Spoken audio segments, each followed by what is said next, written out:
Alrighty, super excited today to talk to the amazing firm of Paar Melis. Paar Melis are a two-partner firm. You'll see three people there. You'll see Jason, Reed, and Hunt. Reed is the incoming partner, so two-partner firm in Maryland.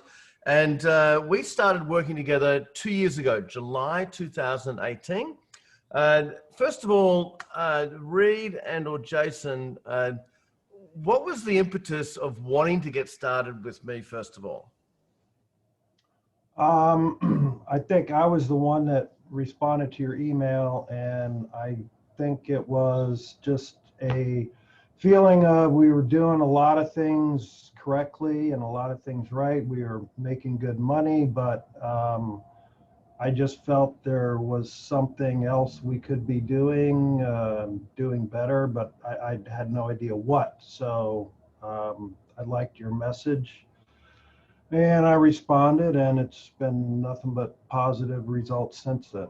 Yes. I'd also like to chime in. I think we felt like we were stagnant. We needed a little kick in the pants to do something different. Okay, cool. And certainly we've done that. So back then, from memory, you were about 3.3 million in revenue for the two partners, and about 44% profit. So, and with 19 people, so a good solid accounting business to start with. And you'd been in business for how many years? Was it 20 something years ago you started this business, Jason or Reed? We started in 1992, so we are in our 28th year now. So yes. Yeah. And do you remember how many clients you had 2 years ago? Under 400. Probably in the low 300s, if memory serves me, something like that. Monthly revenue clients. And back then, you know, the vast majority of your clients were in the automotive repair industry.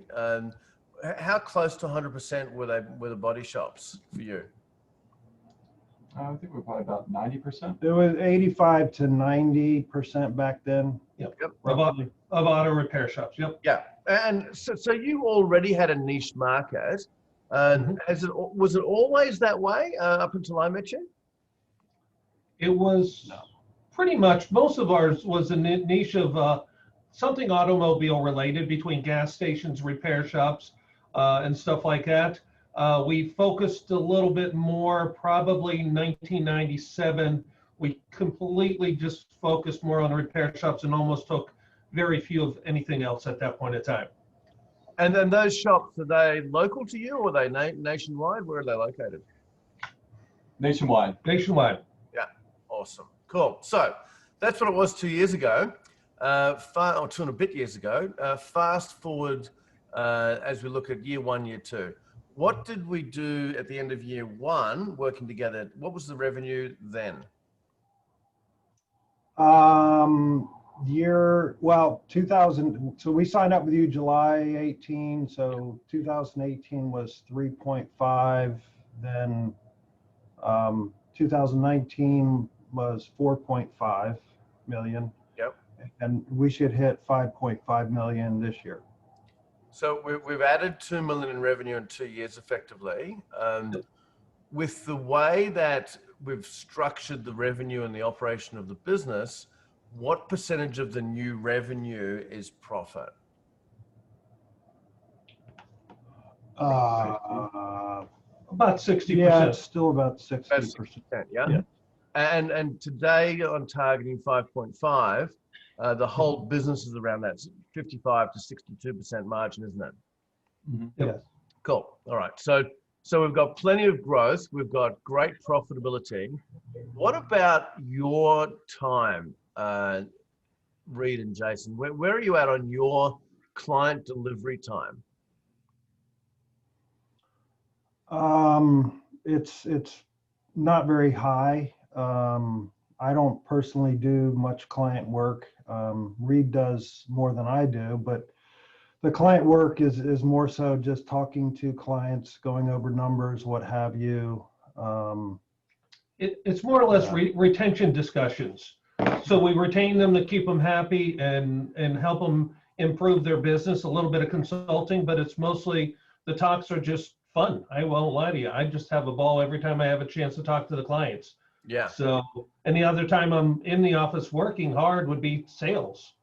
So, Almost 100% of deliverable work is done by our team. So. Yeah. So you've been able to structure the business so that, you know, a lot of firms grow revenue profit, but the partners are intertwined into the delivery of that revenue.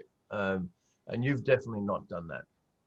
Jason did one tax return this past year. Yeah, well, One. go Jason. Okay. I worked hard. I did 11. Okay. So. I think you guys are overqualified to do tax returns somehow.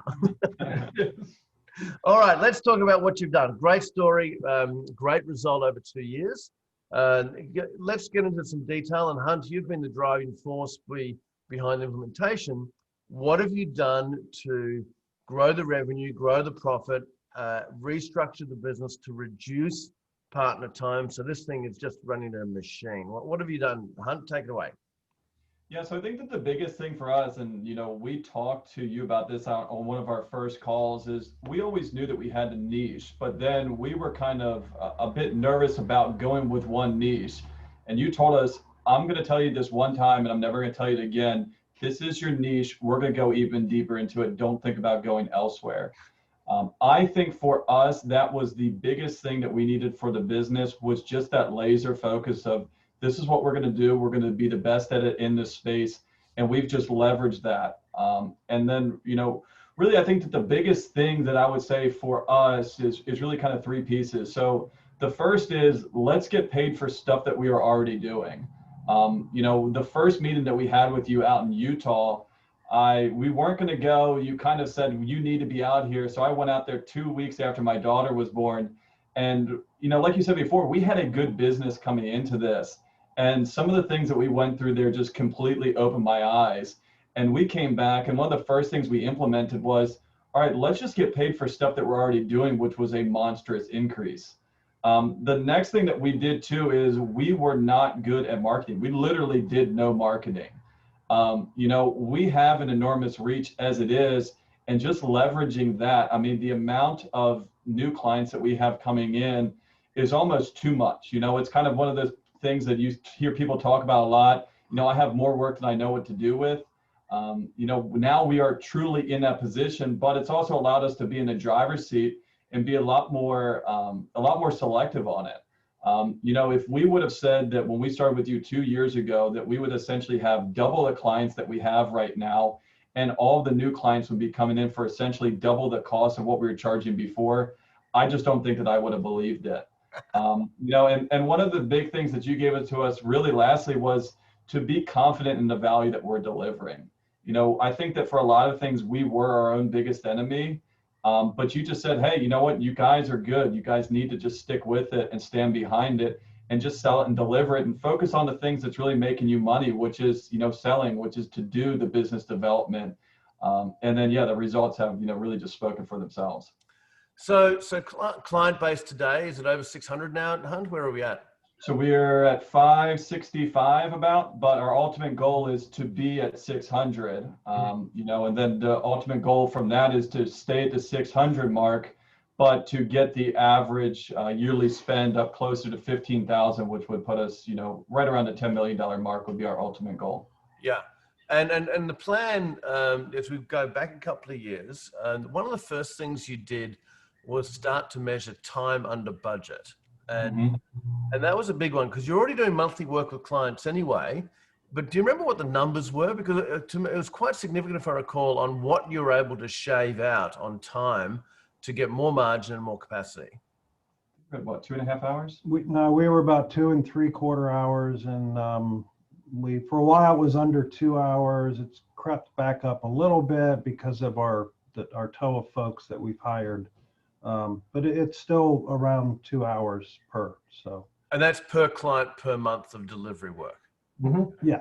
So we shaved about 45 minutes. And when you've got 500 clients or 585 clients at 45 minutes a client, that's a lot of time that you've picked up right there. What did you do to take that time out of the work? We going on one of your meetings that we had where you make a list of all the steps of what people were currently doing and just ask the questions, does this really need to be done in order to get the same result? And a lot of the answers on a lot of the steps were no, it doesn't have to be done. We can still get the same result. So just really streamlined it and focused and stayed with it. So. And as far as team, where have you got your team located? What does the team look like at the moment? We're still near 19 U.S. teams, but we have one in California, one in Delaware, two in North Carolina, and then we have about 7 TOA team members right now at this point in time, and we're working on transitioning our local United States team to understand they could give up the work to the TOA team because they're really efficient people and they're a pleasure to work with. So that's, I think, will give us the opportunity to grow by freeing up more time of our US people, for lack of better words. And so TOA being the outsourced accountant in the Philippines, it's a firm we recommend. What do the 7 folks in the Philippines do for you? What sort of work are they doing? 2 are actually 3 now are just bookkeeper types, where mainly they're doing bank reconciliations, and 1 is going to be the manager of that TOA group, and 4 are going to be accountant people where they're doing the monthly deliverable service that we talked about. They're currently still sort of in training. They're not fully up and running, but we expect them to be fully up and running within 1 to 2 months. So we focused on workflow first. We've set up an offshore team, and then we turned the marketing machine on. And Hunt, you've been the driver of that with your marketing manager, Allison. Tell us about some of the key marketing things you've done, because was it last quarter you brought on 71 new clients? Was that the number last quarter? Yeah, and so how much are we up to this year? 180? 170-ish. Yeah, so we have 170 new clients this year. Today. But if I can back up, to me, the biggest thing was you making us realize you've got to hire a marketing person, a full-time marketing person.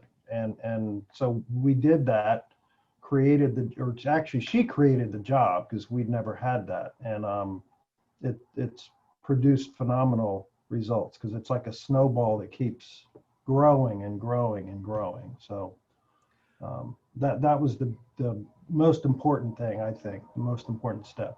Well, certainly for growth. And so what sort of marketing have you been doing, Hunt? And so, through this COVID, we've been hosting webinars. I think that on the webinars we've hosted, we've had, a total of over 60,000 views on those. Wow. We have a consistent weekly email blast that goes out to about 45,000 shops. I've written and published a book that we've distributed out that's getting a lot of traction. We're doing speaking engagements for other professionals in this industry, kind of leveraging our relationships there.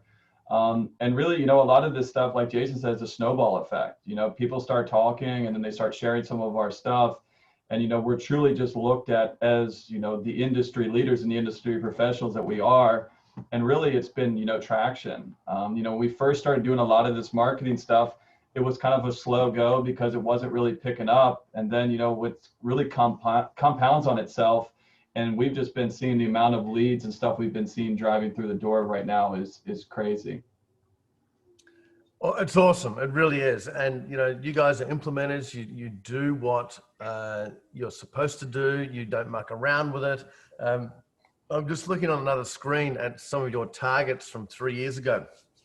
So in one of the first things we do is do a planning session, and we ask you to fill a questionnaire in. And what's interesting is, in 2020, which we're at now, you were targeting 4.5 million with a 40% profit, 1.8. And the reality is you're going to get 5.5 million with a 60% profit, right? So go figure. I think that's pretty exciting. What are some of the other things you've done team-wise, workflow-wise, sales, to get the result that you've got? What are some of the other things that have been happening in the background? I think some of the biggest things that we've done is really an increased emphasis on repeatable processes. A lot of what we did, it used to be, really informal. Everyone had a kind of a different way of doing it. And what we've really done a better job of is fine tuning, laying out the steps, making it a repeatable process that we can truly scale.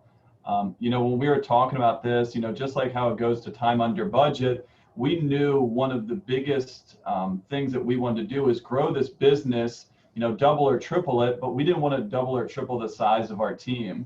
And so we just really had a heavy emphasis on making sure that we had the support staff and the processes in place so that we could grow smartly and not just grow, and not grow the bottom line. The other thing we figured out is the importance of the first 60 days bringing a client on board. And so we have a better onboarding system and a focus that the delivery and everything happens in the first 60 days. Because if you don't get things done in the first 60 days, the excitement and the want to be with the new accounting firm is lost. So we really have emphasized on making sure we're really successful in the first 60 days. Well, and part of that was hiring a customer excellence coordinator to pretty much solely work on the onboarding and bringing in the new clients and making sure they're set up and getting everything we need just to begin to work on them, because that was a big stumbling block with us before, because our accounting people were too busy doing accounting to provide a good customer service. So based on, again, your recommendation, you guys need to get a CEC. We didn't believe it at first, but yeah, it's a tremendous work saver. So Game changer. Now, Short answer, we just listened to what you told us to do, Yeah. Rob. And here we are. Yeah. It's not rocket science. Just but we laugh about this a lot too, because something comes up, we say, well, what would Rob say? And then we usually have our decision and we just go that direction. you're right. It's not rocket science, but it is rocket fuel, right? Yeah.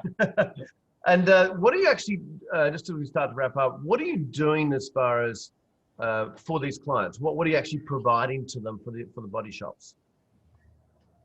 So we provide monthly financial statements that include not just a P&L and a balance sheet, but it also gives them management reports telling them where their profit margins are and how far off the target they are.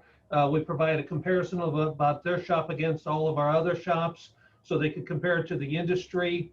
And then we encourage them to call us to go over the numbers to help them understand their business a little bit better. Most people that became repair shop owners kind of fell into it, didn't know how to run a business, and we're kind of being here to support them to teach them how to run a business and be true businessmen and businesswomen.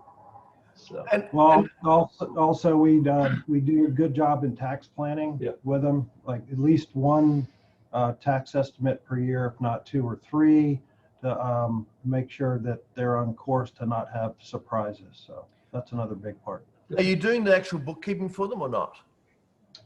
Some of them we are, more and more. That's what we are starting to implement that even more, because one of the struggles, when we started with you, Rob, is we didn't do a whole lot of bookkeeping because we didn't have an effective way to do it and be profitable. With some of the different things that we've done and the implementation of the TOA team, we now have a way to truly be able to sell that where it's a win-win for us and the customers, and it's a good product. And so we've started to focus more heavily on the bookkeeping side as well, but majority are not bookkeeping. And we actually stole a lot of what we do there from one of the other firms in our group. Not to say you didn't teach us that, but Sure. They were already doing a lot of it, and we just said, hey, so how are you guys doing this? And we just stole from them, which was. But if we're not in your group, we don't learn that. So. Yeah, well, it's the power of being around, other like-minded firms who are on the same journey. You're bouncing off each other, bouncing off myself as well. Let me ask a question. For any firm that wants to improve their business, and you've done a fantastic job of doing that, what would you recommend to them? I mean, the biggest thing that I would recommend to them is, obviously to hire you, but don't hire you if you're not willing to do the effort on, your end of things. I think a lot of times, we see the successes in the group, and we talk about it, and the numbers look good, and maybe we make it look easy, but all of the things that we've talked about, the where we've gotten from 2 years ago has been a monstrous push, and it's been a lot of work that we've put into it. Obviously, the results speak for themselves, but this is something where you have to be committed to, making a change and doing something different. And if you're willing to do that, then it's a no-brainer. So just on that one there, Hunt, how much time per week, if you look at working in the business versus working on the business, how much time per week would you guys put into growing, developing, working on the business? I mean, really, as far as my time right now, I mean, that's pretty much 90% of my time is all sales and marketing related. One of the things that we were told to focus early on is focus on the things that are making you the most money. And obviously that's the most profitable thing, is to find new clients, to find new work. And so that's kind of, given us a better focus on, what to be doing and what's really going to drive the numbers in the long term, not just something in the short term. Awesome. And I would think my time is mostly spent on marketing and getting new customers in and making the current customers happy so they don't want to leave. So again, you don't want to always just try to be replacing. You want to retain the customers that you have. So you got to keep delivering a service that they enjoy having as well. You bet. Well, Jason, Reed, and Hunt, it's been a great couple of years. Looking forward to the next probably. When do you think you'll hit 10 million, Hunt? What's the plan for 10? Is it 3 years from now? Let's do 3 years. Yeah. We're going to hit. I reckon 26% a year. We'll double it from here. 3 years. Go from 5.5 to 10. Looking forward to helping you do that, because the business is changing, the dynamics are changing, and it's not just about piling on more new clients, as you've recognized. It's about going deeper into the client base as well, offering more and more value. So congratulations, guys. Really congratulations. Super good to work with you. Super good that you implement, which is the key thing, right? And as you said, the results speak for themselves. Yeah. Awesome. Thank you, Thank Rob. you, guys. Thanks, guys. All the best. Thanks, Rob.